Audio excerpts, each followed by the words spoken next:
these 2 hours, the presenters on every news channel were saying injured but expected to make a full recovery, and I have no idea why, but it made me so angry. At 60, Lady Sarah McCorquodale found herself in the spotlight once again. But this time, it wasn't because of her title or lineage. It was because of something far more personal and heartbreaking. Her voice shook as she admitted she still struggles with unanswered questions about the tragic death of her sister, Princess Diana. For years, Sarah kept her thoughts hidden. But now, her pain is breaking through, and it's raising new doubts about what really happened in Diana's final moments. As she held back tears, her emotional reaction left many wondering. Was there more behind Diana's death than we've been told? The world has always been fascinated by Diana's story. But now, Sarah's raw confession is opening old wounds and sparking new mysteries. What is she not saying out loud? What secrets lie behind those eyes filled with sorrow? Lady Sarah McCorquodale, born Lady Elizabeth Sarah Lavinia Spencer, was no ordinary child. As the first daughter of John Spencer, the 8th Earl Spencer and Frances Shan Kidd, she was born into prestige and power. From her earliest days, Sarah lived in a world most people only see in fairy tales, where titles, tradition, and heritage meant everything. Sarah's childhood was shaped by privilege and pressure.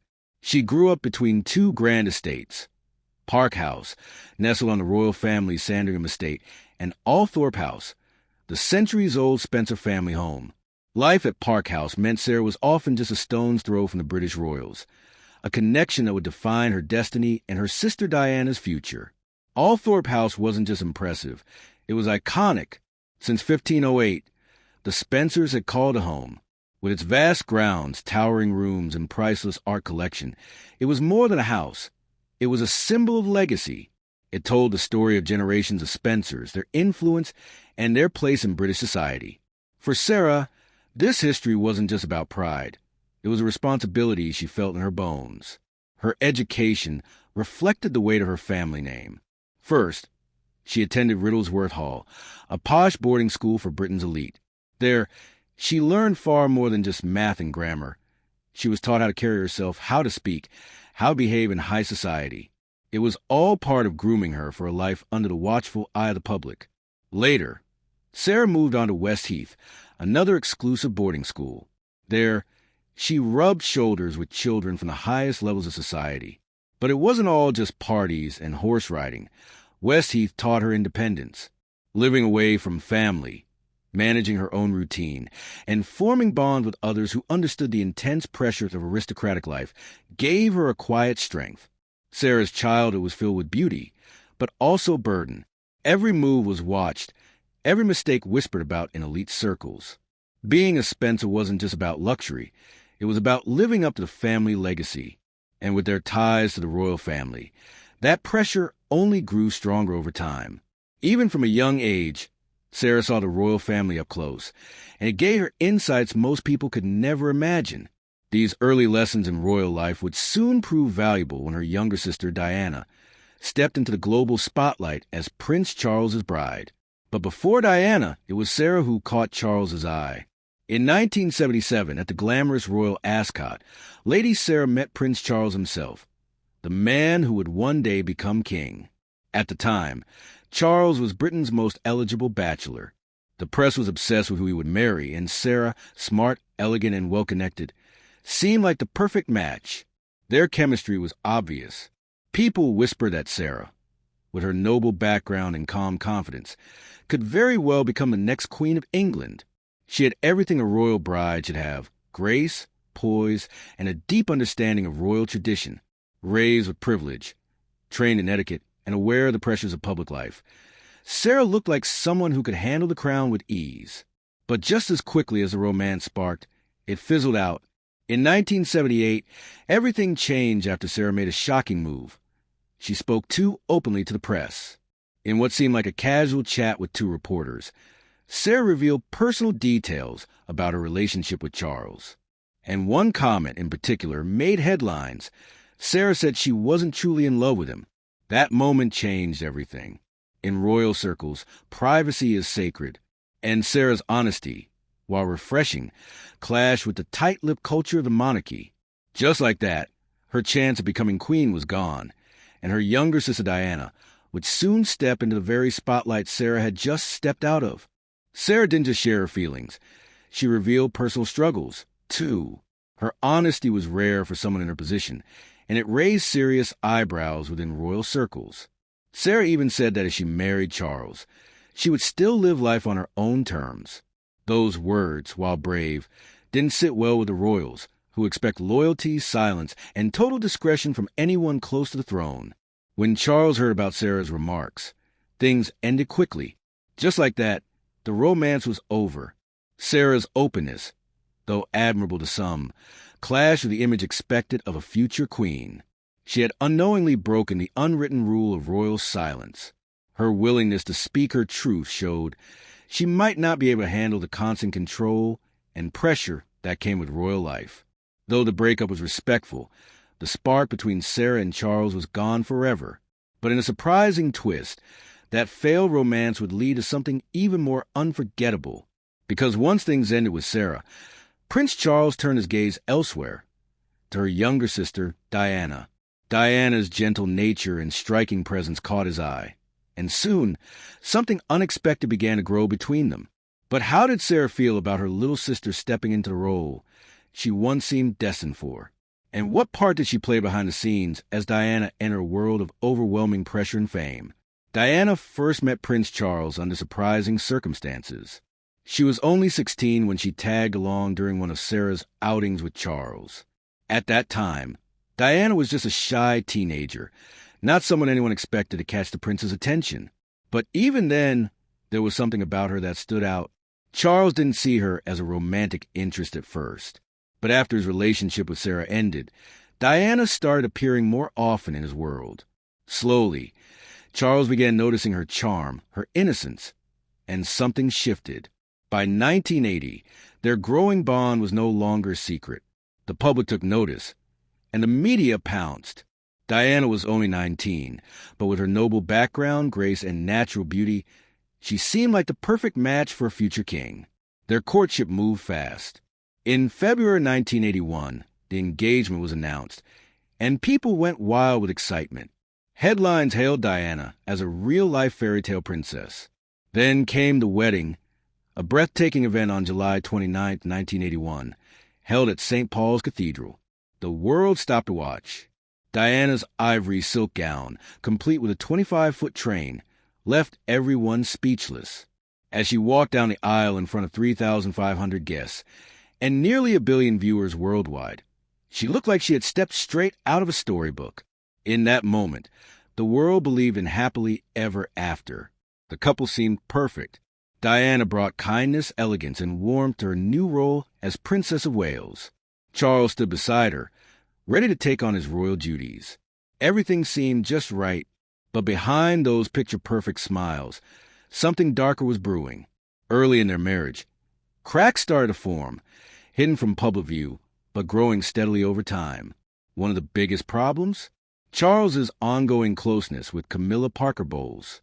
Their connection went way back, long before Diana ever entered the picture. Even though both Charles and Camilla had married other people, they never truly let go of each other.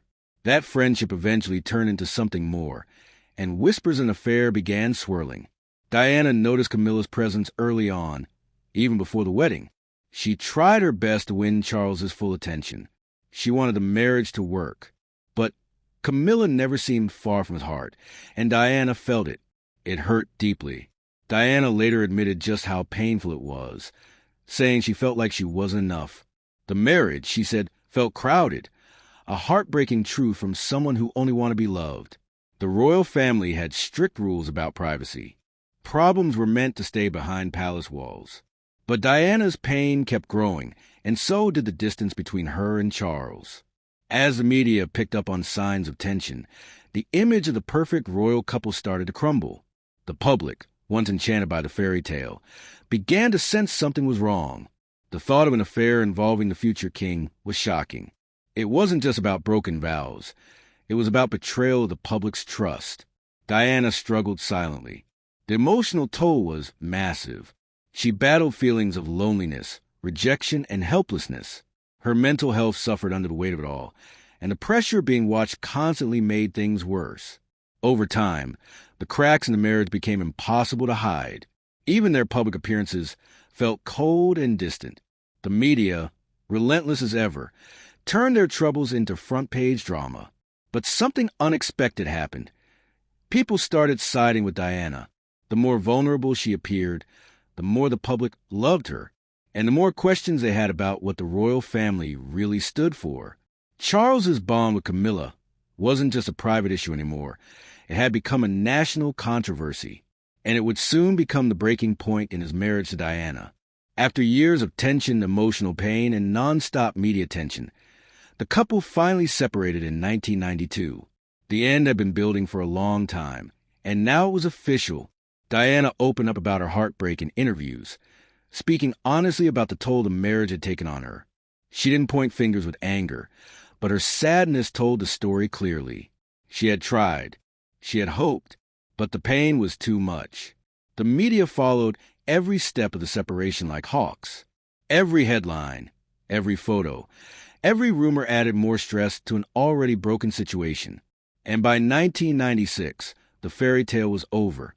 After 4 painful years apart, Diana and Charles made it official. Their divorce was finalized in 1996. Diana walked away with a generous financial settlement, but she lost something priceless: her title as Her Royal Highness. It was a turning point. No longer a royal in name, Diana began a new chapter, not as a princess, but as her own woman. She poured her heart into charity work, traveling the world, shining light on causes others ignored, and slowly rebuilding her identity far away from palace walls. But through all of this, through the heartbreak, the pressure, the isolation, there was one person who never left her side: her sister, Lady Sarah. Lady Sarah McCorquodale wasn't just Diana's sibling.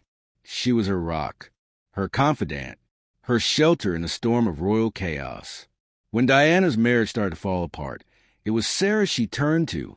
Behind closed doors, it was Sarah who listened, who offered comfort, who reminded her sister that she was more than just a royal title or a tabloid headline. Their bond went far deeper than most sisters. Sarah wasn't just family. She was a trusted guide during the darkest times of Diana's life. And she didn't just support Diana in private. Sarah became Diana's lady-in-waiting. That title sounds fancy, but it meant real work. Sarah stood beside Diana at public events, helped her navigate royal protocols, whispered encouragement before major appearances. Only someone deeply trusted could take on that role. Sarah did it with quiet dignity. In a world where Diana was constantly surrounded by cameras, pressure, and cold stares, Sarah was a warm and familiar face. When Diana stepped into a room full of foreign dignitaries or faced yet another wave of press intrusion, Sarah was there, steady, calm, and strong. One key moment came in 1993 during a royal visit to Nepal. The eyes of the world were watching. Diana had to smile, speak, and represent the monarchy flawlessly. But it wasn't just pageantry. These visits came with pressure, responsibility, and emotional strain. Sarah helped Diana carry that weight, quietly guiding her, reassuring her, helping her connect with people in a way only Diana could. With Sarah by her side, Diana stood taller, spoke more confidently, smiled more genuinely. Sarah gave her strength, and Diana never forgot it. Even as Diana's public life grew more complicated, Sarah never turned away. She didn't chase attention. She didn't seek headlines. She simply stayed close, an anchor in a storm. But nothing could prepare either of them for what came next. August 31st, 1997. A date the world will never forget. Princess Diana was gone. In the early hours of that morning, Diana's car crashed inside the Pont de l'Alma tunnel in Paris. She had been with a companion, Dodi Fayed, pursued by relentless paparazzi. The crash was devastating. Diana, Dodi, and the driver all suffer horrific injuries. Diana was rushed to a hospital, but doctors couldn't save her. She died that morning. When the news broke, the world stopped. Shock, disbelief, sorrow. The grief was instant and global. Crowds gathered outside Kensington Palace, covering the gates with flowers, letters, candles, and tears. Diana had touched lives everywhere with her compassion, her courage, her kindness. From AIDS patients to children in war zones, Diana had stood with the voiceless. Now millions stood for her. But in the middle of that tidal wave of mourning was her family and her sister, Sarah. As the world mourned the people's princess, Sarah was mourning her baby sister. But grief wasn't the only weight she carried. Diana's sons, Prince William and Prince Harry, were just 15 and 12. They had lost their mother, and they needed someone strong. Lady Sarah stepped up, along with Diana's other siblings. Sarah helped comfort the boys, shielded them from the media circus, tried to give them moments of peace. But she didn't stop there. Sarah took a leading role in planning Diana's funeral. She worked closely with royal staff, government officials, and church leaders to ensure every detail honored Diana's memory and gave the world a chance to say goodbye. And on September 6, 1997, that moment came. Diana's coffin, draped in the royal standard, was carried to the streets of London. Millions watched in silence. Among the mourners walking behind the casket was Lady Sarah. She didn't cry loudly. She didn't speak to cameras. But the grief on her face said everything. She had lost a sister, a friend, a soul she had protected since childhood. Yet she walked on dignified, composed, and strong. For Diana, after the funeral, Sarah's role wasn't over. She became one of the executors of Diana's will. It was a responsibility filled with emotion. Sarah had to sort through Diana's personal letters, cherish photographs, keepsakes, and decide how to preserve them. Some would be passed on to William and Harry, intimate pieces of their mother's legacy. Others needed to be kept private, protected from the public eye. Sarah carried out these duties with care, with love, with loyalty, because even after death, Sarah was still doing what she had always done, standing guard over Diana, protecting her memory, preserving her dignity, and making sure the world would never forget who Diana truly was. Even after Diana's death, Lady Sarah McCorquodale had one mission: to protect her sister's legacy. She took it seriously. Every photo, every letter, every keepsake that Diana left behind, Sarah treated them like treasure. These weren't just personal items. They were pieces of Diana's soul. Sarah worked closely with family and lawyers to make sure Diana's belongings were passed down the way Diana wanted, not how the palace or the press thought they should be. She wasn't just dividing possessions. She was preserving Diana's values, her memory, her story, for her sons and for the world. But being the executor of Diana's will wasn't just about paperwork. It was emotional. It was painful. It meant reopening wounds that had barely begun to heal. And Sarah did it all with quiet strength, because this wasn't just about honoring Diana's life. It was about protecting it. But the hardest part, the part that still keeps Sarah up at night, the questions. Even decades later, Sarah admits, some things about Diana's death still don't make sense. The one detail she can't shake? Diana wasn't wearing her seatbelt. To outsiders, it might sound small, but to Sarah, it's everything. Because Diana was known for being careful, almost obsessively so. She always wore a seatbelt, even for short rides, even in limos. So why on that one night did she skip it? Why wasn't anyone in that car buckled up? Not Diana, not Dodie, not their driver, Henri Paul. Only the bodyguard, Trevor Rees-Jones, had his seatbelt on, and he was the only one who survived. To Sarah, this is not a coincidence. It's a haunting detail, a question that hangs in the air with no answer. How could a woman so cautious, so protective, forget her seatbelt? Sarah has spoken about this publicly. She's not pointing fingers, but she's not at peace either, because for her, something about that night still feels off. And then there was the chaos that followed. In the hours after the crash, the media told one story, but the family knew another. At first, TV anchors said Diana was injured, but expected to recover. But Sarah already knew the truth. Diana was gone. Those first 2 hours were agony. Sarah watched the world cling to false hope, while she sat in quiet grief, knowing her sister had died. That experience still hurts. The confusion, the miscommunication, the sense that no one really had control of the truth. It left Sarah with a bitter taste, and even more unanswered questions. To this day, she believes not everything from that night has come to light. But instead of chasing conspiracy theories or cameras, Sarah chose a different path. She chose Honor Diana, not through headlines, but through action. She speaks at events that matter to Diana, supports the causes Diana championed, aids awareness, landmine removal, mental health. She helps people remember the real Diana, the woman with warmth, with purpose, with love in her heart.